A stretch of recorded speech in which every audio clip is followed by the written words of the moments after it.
नमस्ते। भारत की 75 साल की कहानी हम इसे कई तरीकों से सुना सकते हैं, है ना?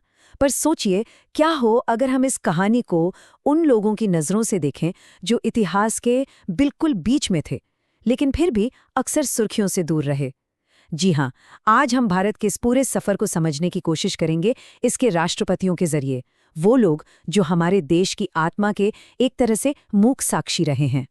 सोचिए, 75 साल, अरबों जिंदगियां, अनगिनत घटनाएं। मतलब किसी भी देश की इतनी बड़ी कहानी को बस कुछ मिनटों में समेटना, ये तो प्राय असंभव ही लगता है। लेकिन एक रास्ता है, एक ऐसा रास्ता जो हमें सीधे इस कहानी के दिल तक ले जाएगा। और वो रास्ता है उन लीडर्स के सफर को समझना जो हर उतार चढ़ाव के गवाह रहे हैं। देखिए, भारत के राष्ट्रपति का जो पद है ना, वो हमें एक ऐसी ही अनोखी खिड़की देता है जहां से हम सत्ता के बदलते समीकरणों को और इस देश की धड़कन को महसूस कर सकते हैं।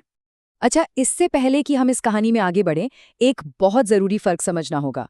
देखिए, भारत में प्रेसिडेंट जो है वो है हेड ऑफ स्टेट, मतलब वो देश की एकता का प्रतीक है। लेकिन जो असली एग्जीक्यूटिव पावर है वो होती है प्राइम मिनिस्टर के पास, जो हेड ऑफ गवर्नमेंट होते हैं।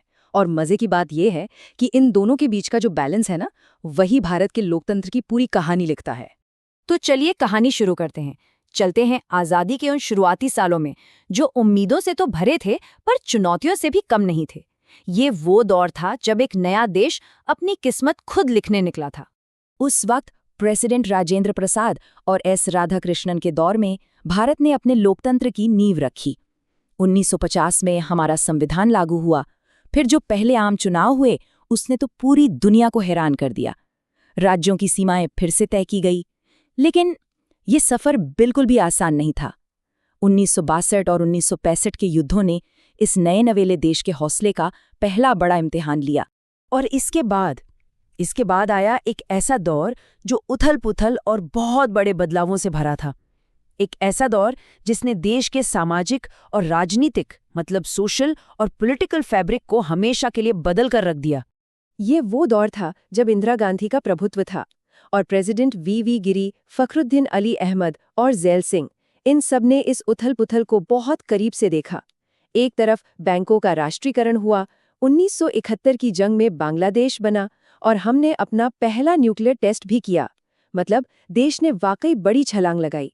लेकिन इसी दौर में 1975 की इमरजेंसी और ऑपरेशन ब्लू स्टार जैसे काले अध्याय भी लिखे गए। और इन घटनाओं ने प्रेसिडेंट के पद की शक्तियों और उसकी सीमाओं पर बहुत गंभीर सवाल खड़े कर दिए।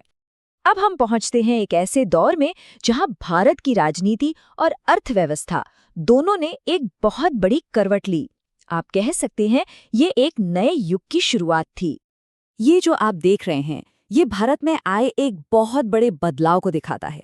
एक तरफ था इंदिरा का दौर, जहां एक ही पार्टी का दबदबा था, इकोनॉमी सरकार के कंट्रोल में थी और सारी पावर सेंट्रलाइज थी। और दूसरी तरफ शुरू हो रहा था कोएलिशन का दौर, जहां कई पार्टियां मिलकर सरकार बना रही थी, बाजार खुल रहे थे और असली पावर दिल्ली से निकलकर रीजनल लीडर्स के पास जा रही थी। ये दौर था पॉलिटिकल उठापटक का। गठबंधन सरकारें बन रही थीं, गिर रही थीं, और इस पूरे दौर में प्रेसिडेंट आर वेंकटरमन एक स्थिर शक्ति की तरह खड़े रहे। सोचिए, उन्होंने वीपी सिंह, फिर चंद्रशेखर और फिर पीवी नरसिम्हा राव, मतलब इतने कम समय में कई प्रधानमंत्रियों को शपथ दिलाई। इससे पता चलता है कि उस अस्थिर दौर में राष्ट्रपति भवन की भूमिका कितनी ज्यादा जरूरी थी। और फिर आया साल 1991, 1991। ये सिर्फ एक साल नहीं था, ये एक क्रांति थी। भारत ने अपनी अर्थव्यवस्था के दरवाजे पूरी दुनिया के लिए खोल दिए और बस इस एक फैसले ने आने वाली कई पीढ़ियों के लिए देश की किस्मत हमेशा हमेशा के लिए बदल दी। तो चलिए, अब हम नई सदी में कदम रखते हैं। ये वो समय था जब भारत ने दुनिया के मंच पर एक मॉडर्न टेक्नोलॉजिकल और न्यूक्लियर पावर के तौर पर अपनी जगह बनानी शुरू की। नई सदी की शुरुआत चुनौतियों और उम्मीदों दोनों के साथ हुई। President KR. नारायणन के समय में भारत ने न्यूक्लियर टेस्ट करके दुनिया को चौंकाया और फिर कारगिल युद्ध भी लड़ा। फिर आए जनता के राष्ट्रपति डॉक्टर APJ अब्दुल कलाम। उनके दौर में RTI जैसा ऐतिहासिक कानून बना। और फिर प्रतिभा पाटिल, देश की पहली महिला राष्ट्रपति, जिनके कार्यकाल में भारत ने 26/11 मुंबई हमले का वो भयानक दर्द झेला। और अगर हम हाल के सालों की बात करें तो प्रेसिडेंट प्रणब मुखर्जी, रामनाथ कोविंद और हमारी मौजूदा प्रेसिडेंट द्रौपदी मुर्मू के दौर में भारत ने कुछ बहुत बड़े और ट्रांसफॉर्मेटिव कदम देखे हैं। इकोनॉमी में नोटबंदी और जीएसटी जैसे बड़े फैसले लिए गए, तो वहीं आर्टिकल 370 को हटाकर एक ऐतिहासिक पॉलिटिकल बदलाव किया गया। कोविड जैसी ग्लोबल महामारी की चुनौती से जूझने से लेकर G20 जैसे मंच पर दुनिया को लीड करने तक भारत की कहानी बहुत तेजी से आगे बढ़ रही है। तो एक नया नया बना हुआ रिपब्लिक, वहां से लेकर एक उभरती हुई ग्लोबल पावर तक, ये सफर वाकई में कमाल का रहा है। ये एक ऐसा सफर रहा है जिसमें चुनौतियां भी थीं और बहुत सारी उपलब्धियां भी। और इस पूरे सफर को दिशा किसने दी? देश के दो सबसे बड़े पदों यानी प्रेसिडेंट और प्राइम मिनिस्टर के बीच के उसी जरूरी और कभी-कभी मुश्किल तालमेल ने।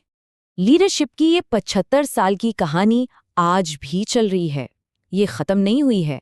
तो सोचने वाली बात बस ये है कि इसका अगला चैप्टर क्या होगा।